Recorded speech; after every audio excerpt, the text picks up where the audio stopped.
My talk today is titled, I Release All Fear. And I want to share something with you before we go forward. Yes.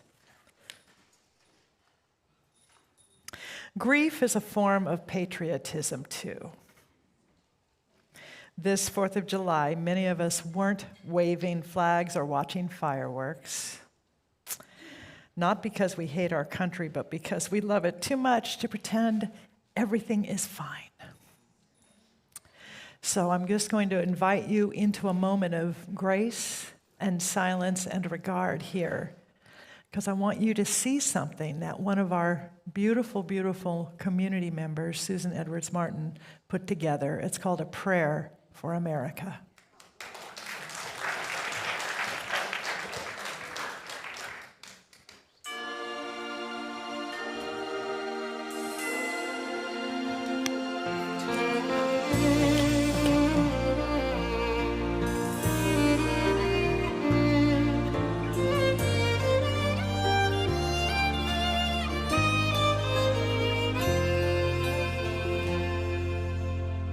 This is a prayer for America, from sea to shining sea. What will our story be in the book of history? Will we love the land we stand on? Will we find the common thread to weave the quilt of caring till all are housed and fed?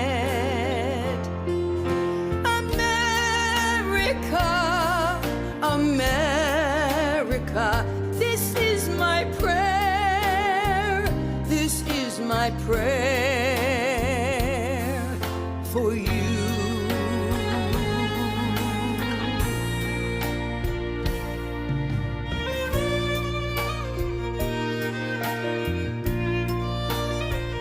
This is a prayer for America.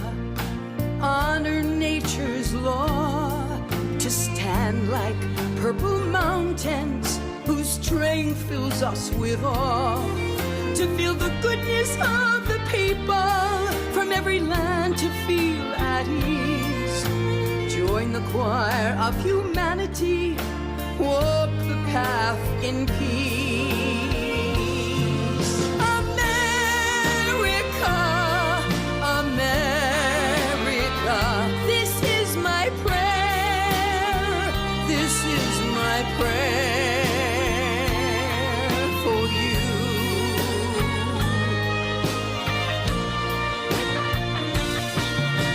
Shine the light of justice to places needing light.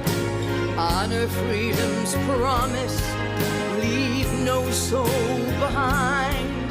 To know that we are one is a truth we can embrace, that we are all a part of this divine human race.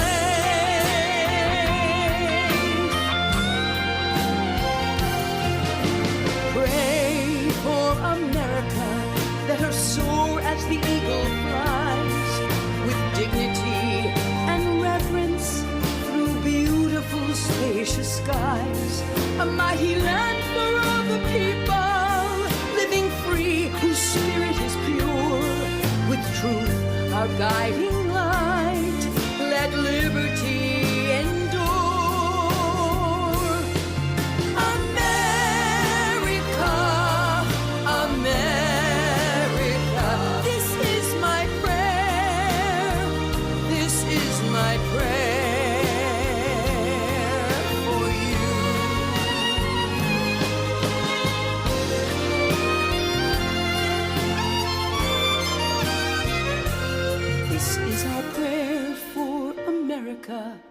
A prayer for us all, a prayer for the innocent, protect them so they don't fall.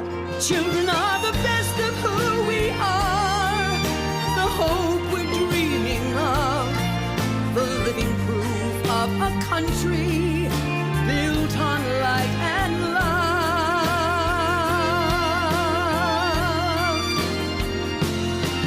America.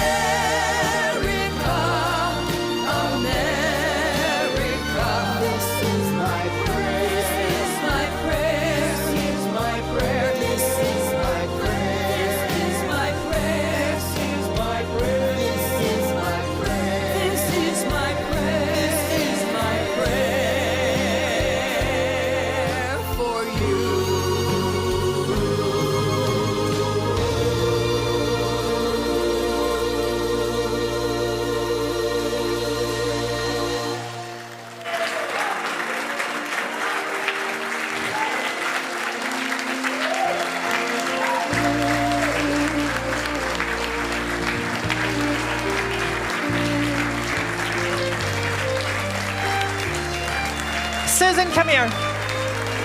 Susan. Come.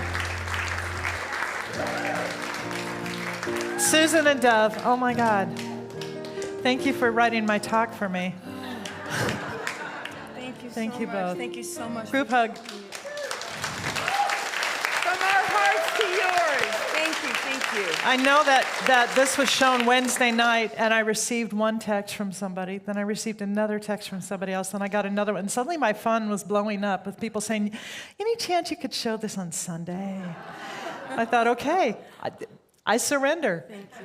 Thank you. Thank you so much. It's beautiful. We are so blessed.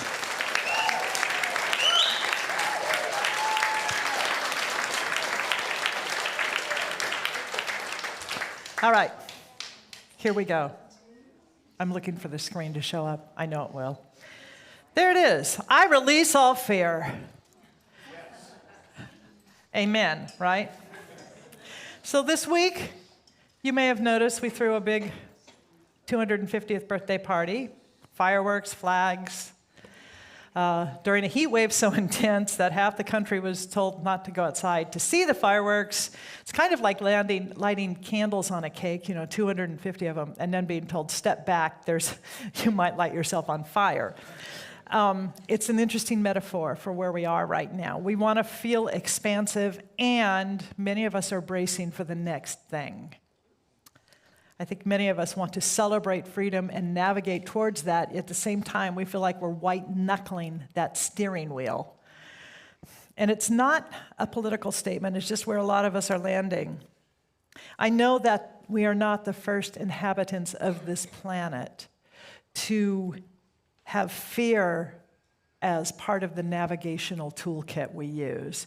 I found 3 different and unrelated ideas teaching the same thing, saying the exact same thing. That basically was, in the midst of fear, can you remember who you are? So, first century Christianity, there is no fear in love, but perfect love casts out fear. Now notice that it doesn't say coexists politely with. It casts out. They're not sharing a table. Rabbi Nachman of Breslov, 18th century. The whole world is a very narrow bridge, and the main thing is not to be afraid. Now, this one, I stumbled over. I bumped on this one because I'm not going to stand up here and say, don't be afraid. That is not what this talk is about. But he also didn't say the bridge is wide or it's safe. He said it's narrow. And the assignment is to not be afraid while you cross it anyway. And I'm just going to say the assignment is to cross it anyway, with the fear. Just with the fear. Yeah. And Ernest Holmes, who founded this teaching, said there is a power for good in the universe greater than you are, and you can use it. And we hear this all the time. And the translation is that thing that you are afraid of, that I am afraid of, is not bigger than the thing that is holding us. That thing which surrounds and fills us, that presence, is greater than all of it. We just forget to ask sometimes, how big is my God? How big is this presence? Same pronouncements, 3 different centuries. Fear has never been the boss of you. I think we just gave the fear a job by default because we never thought to fire it. Right? We never thought to give it its walking papers. So today, my talk isn't about bypassing or pretending that our hearts aren't needed in this world right now, because they very much are, more than ever. My focus is about how we will choose to know who we are and how we will be present and useful both to ourselves and to this thing called life. How will we be those vehicles, those channels? We need to know that fear is not information about the future. It's a rehearsal of a future that has not happened. Fear is not a moral failing, it's a mental equivalent. And let us all remember that the universe doesn't grade our fear or withhold good because we're anxious. That's not how this works. It operates by law, by spiritual law. It says yes to whatever we persistently hold as true. Soil does not interview the seed before it starts growing it. Remember that. So this is really, really good news. It means that fear is not information about the future. It's a rehearsal. Your mind running a scene that hasn't happened yet, with excellent production values, by the way, calling that rehearsal being prepared. And yet, in the midst of what looks like and feels like, and let's just say it's so much chaos in this world, claiming freedom and claiming peace of mind seems completely crazy and contrary. It's vital that this teaching, this idea, science of mind, divine science, unity, new thought, all of it, be relevant and powerful enough for us to not just apply on a personal basis, because we do that first. We come to presence, we come to center, and we look at those ideas that we are being called to release in order to expand into a greater experience of life. But it's not just about that. It's so that we can anchor in it with enough conviction that we can carry it out into the world and actually apply it to our lives and our world. Ernest Holmes wrote these words about freedom, and I think I might be backwards here. Yeah, there it is. The divine plan is one of freedom. Bondage is not God ordained. Freedom is the birthright of every living soul. All instinctively feel this. So it's not about controlling circumstances so nothing scary can happen. Freedom is no longer needing our circumstances to behave and change before we're going to allow ourselves to feel peace, to be in peace, to live in peace, to offer love, to offer compassion, to offer joy, to begin to declare this is more. There is more. So I like to believe that I am intuitive and always connected, right? Who doesn't want to believe that? I just always want to, and yet I have never, not once in the entire history of my life, accurately predicted the disaster I was 100% certain was going to come true. My score is 0 for infinity. Now, I can create and imagine catastrophes over a conversation that never happened. I have mentally drafted letters of complaint and righteous indignation for what-if situations that never happen and never will. So this tells me that I have more than once employed fear as a personal consultant.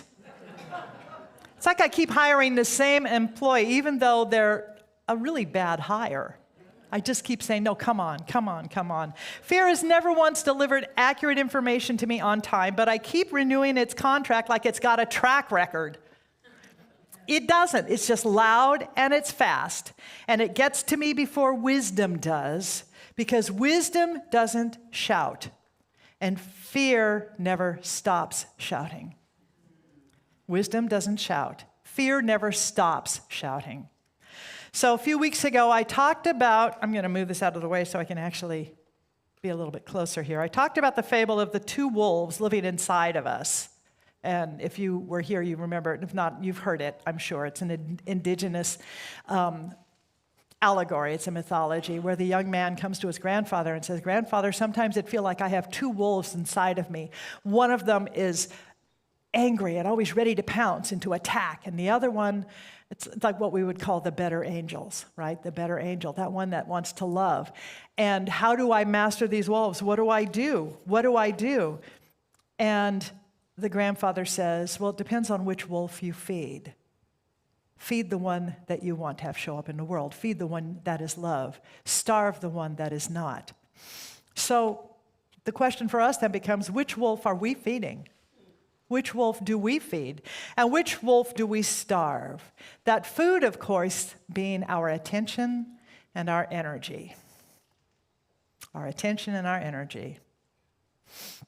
So, this Buddhist idea, is your mind your best servant or a terrible master? You know, there's a saying, I'm trying to think what it is.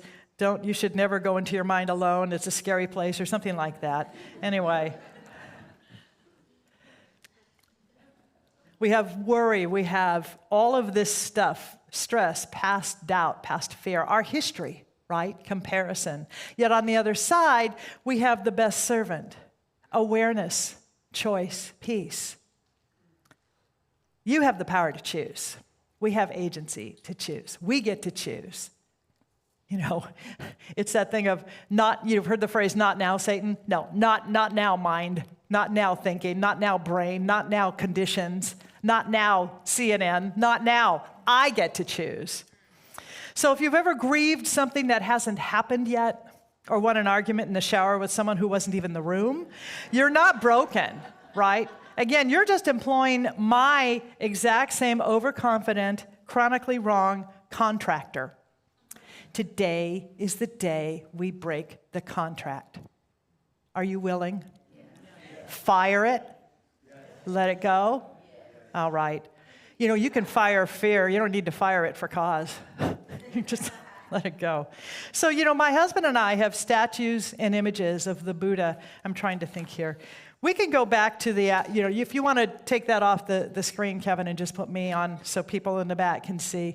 And we have some people here, by the way, who are either deaf or partially deaf, and what helps a lot with these screens is they can watch and they can read lips, and that makes it an incredibly useful tool for us.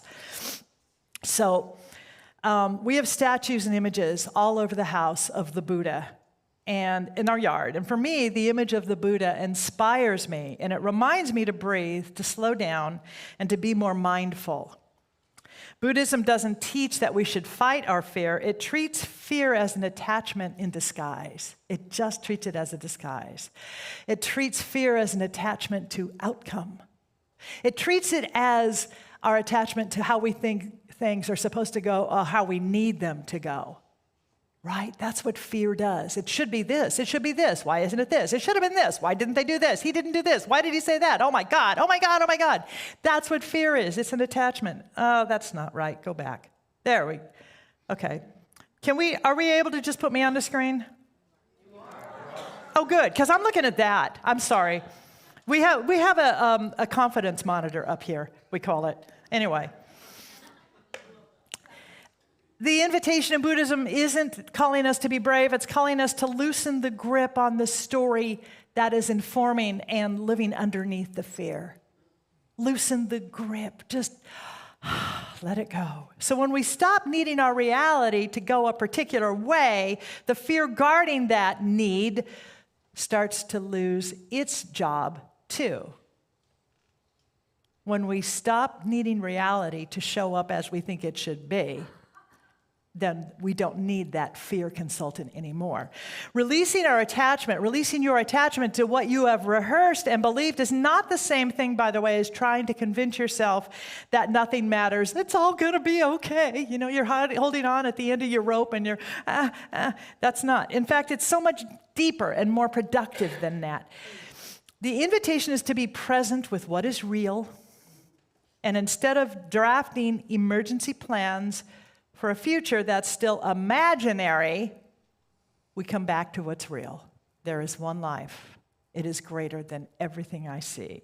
So what I get is that we are deeply in conviction to conditions. We are convicted to conditions, convicted of conditions. We are addicted to conditions. We are afflicted by conditions. So it is convicted, addicted, and afflicted. And I got to tell you, I am married to a man who does recovery work for people all the time. And in the midst of that addiction, that confliction, that conviction, all of that, there's interdiction. There is that which we disrupt. You disrupt. So what if we chose to become predictors of transformation instead of those who are addicted to conditions, afflicted by them, and so convicted of them? What if we chose to listen to and to be the voices of disruption and possibility? Voices of inspiration. The voices of spiritual truth, a greater truth. You know, every week at the end of this service, we say an affirmative statement. And it's all about Who are we going to be? How are we going to be present in this world? And this is how it reads. And we'll do it at the end of this service. And it reads, I am at home in the heart of God. My life is anchored in truth. I can never be separate. I live in the consciousness of peace. I release all fear. I am living love. So I was looking at that, and actually that whole statement inspires what we will be discussing this whole month, because those various phrases are so powerful. They were written by Dr. Mark Vieira years ago, and do you know that many churches and centers in this country are using that? They are using it. That's a really good thing, that we are in a unified agreement of speaking that truth. So what does it mean to say, I release all fear? What does that practically mean for us, especially this week? So last night, we weren't feeling very fireworky. So we didn't go look at fireworks, and we stayed home, and actually it was really good because our dog was just a hot mess. She was not happy. She was trembling. She was hiding in the closet. Now, she's no little wimp. She's a 75-pound border collie mix. And I took her out. She wanted to go out to see what was this, and she saw it and went, oh, no. Cancel this, cancel. So she was hiding and trembling till about 2 a.m. This poor thing. And, we had her on the bed, and we're both doing this with her. And we weren't feeling very fireworky. And as I said earlier, the fact that many of us are not feeling that sense of celebration. I'm going to read it again. Grief is a form of patriotism too. This 4th of July, many of us were not waving flags or watching fireworks, not because we hate our country, but because we love it too much to pretend everything is fine. So we stand in the midst of that. We stand in truth. We don't lie. What we do instead is that we declare the spiritual truth of something. We choose to know that this is a rehearsal. This hasn't happened. And we don't have to fight ourselves or change ourselves or fight or shame ourselves for having the idea that I'm afraid and now I know I'm rehearsing it. We just have to stop mistaking those rehearsals for the news and for the truth. Our culture loves to throw out lots of phrases about positive thinking, right? And we do this all the time. And we are told to be positive in the face of our fears, our projections, and our actual life circumstances. And what I work with as far as my own mental climate goes is that I need to move beyond the simple pat statements. When I'm in the depths of concern and someone says to me, just think positively, I want to clobber them, don't you? Instead, I remind myself, let's see where we are, to think productively and act positively. Acknowledge where you are. Don't go into denial. Don't do a spiritual bypass or any kind of bypass, but acknowledge it. Look at it, and then we think productively. What is the higher idea here? What is mine to know? Who can I be? What is mine to do? Then, and we do this from being centered. We do this from being what? Thank you very much. Then we act positively. We act with intention. Because putting that positivity framework on something that you're not feeling positive, well, it's whipped cream on garbage. So let's just tell the truth. It doesn't help. Let's look at what we are seeing.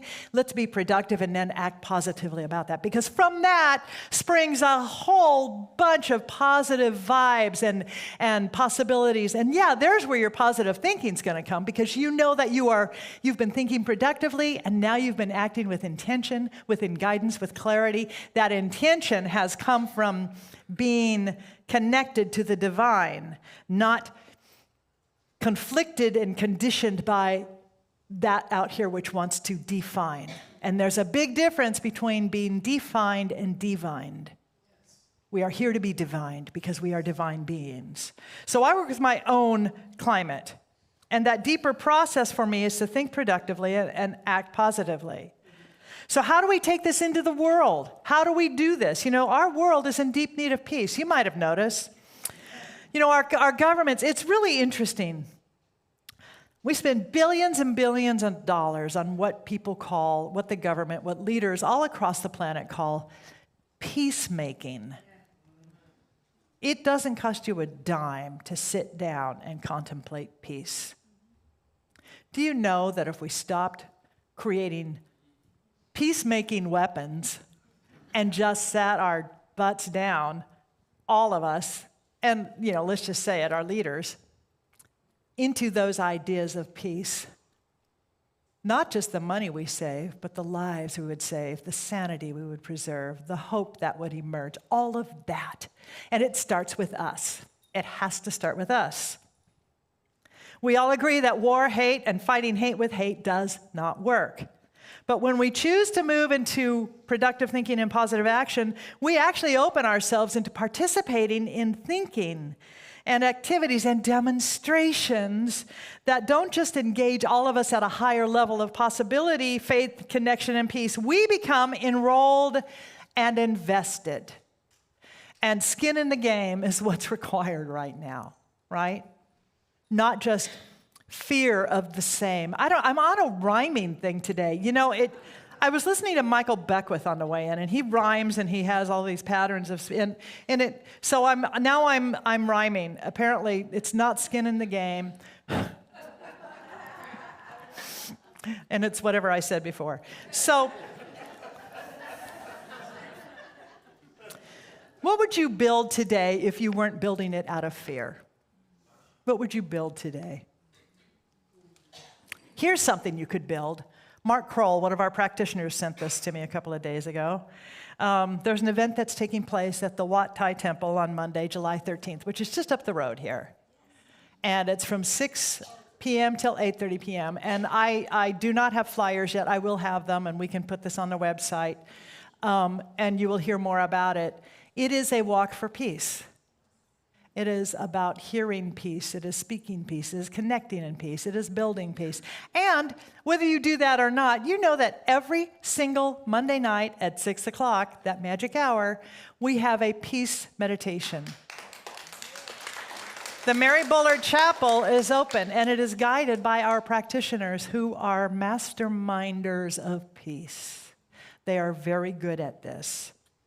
I want to invite you to do that. This community stands for oneness, for peace, compassion, and connection. So know that whenever we have the opportunity to be the peace we want to see in the world, to be the change we want to see in the world, to be the love we want to see in the world, we're going to do that. We're absolutely going to do that. And we're going to call out the stuff that isn't peace, because that's part of thinking productively. We are going to move forward in positive intention, in love, and compassion, because that is what it means to be awake and aware. And it's from that deeper awareness that we choose to know who we are. We choose to know who you are. I promise you that every being who walks, who doesn't just come onto this property, but at least my practice when I'm driving and playing Frogger on the I-5 freeway trying to change lanes, I am knowing that every single being there is a creation of spirit.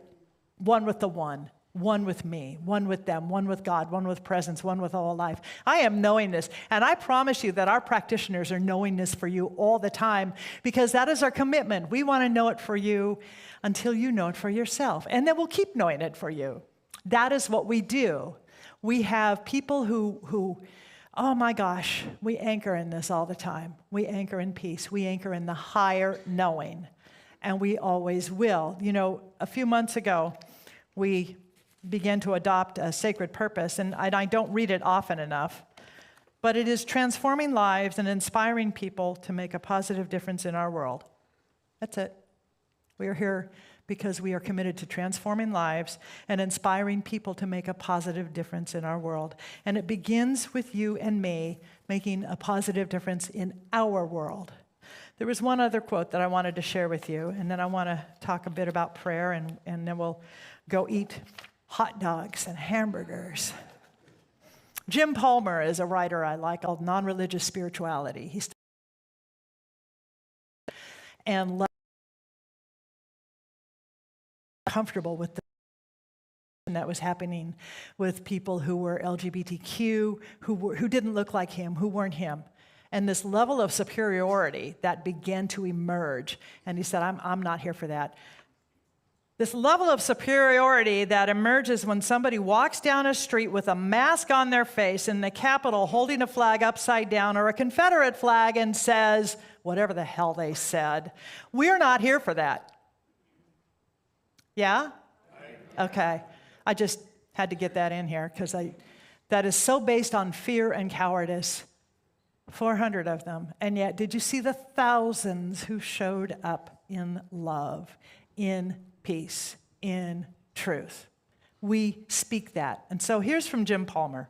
We've been waiting on Jesus for 2,000 years to return and save the world. We will be waiting another 2,000 years if we don't shift our mindset. The transformation of the world is not going to fall down from the sky, but will be lifted up from our hearts. Will you walk that bridge with me? Yes. And will you agree to be peace bringers, peacemakers, peace builders? Yes. That's all a girl can ask, and so it is. Let's pray. Thank you.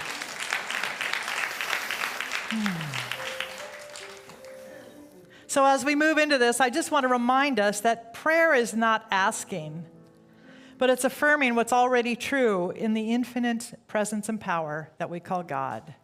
We're not praying to God, we are praying from God. And therein lies the difference. So I invite you to know and to remember that there is one power, one presence, one life, and that life is my life, that life is our life, that life is your life, that life is life here and now. This power can never be diminished by a heat wave, a headline, people marching, an economic report. It doesn't rehearse disaster. It is presence. It is God. It doesn't hire fear as a consultant.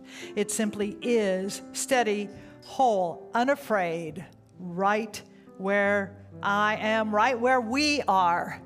This is the truth. Greater than all of it, for it is the truth. We know that circumstances and conditions are just simply condensations of a thought held in the past. So we create a new thought this day. We create a new reality this day. We create a truth this day that is anchored in the possibility, anchored in the absolute divinity that there is one life, one life, one life, one life, not two, one life, and it is love. We anchor in that, and we bless that. We know that we are blessed by it. We know that we are blessed in this community. We bless this church. We bless all communities, all churches, all paths to God, all mosques, all temples, all ashrams, all cathedrals, all churches, all places where people gather. We know that the light shines brighter, and truth, that arc is always toward justice. The arc is always toward love. The arc is always toward freedom. And we claim that. We know it. We name it. We claim it. And we say, yes, I am that. I am. I am. I am. So we withdraw our votes from the rehearsals of fear. We withdraw our energy from those rehearsals of fear. And instead, we choose to know that we are guided, guarded, inspired, held in the arms of Spirit. And we cast our votes and our hearts for peace, for presence, for truth, for the divine knowing that we are here as creations of Spirit, and nothing and no one can stand in the way of that, including us. So in gratitude, I release this word, knowing it is already so, and so it is, and together we say, Amen.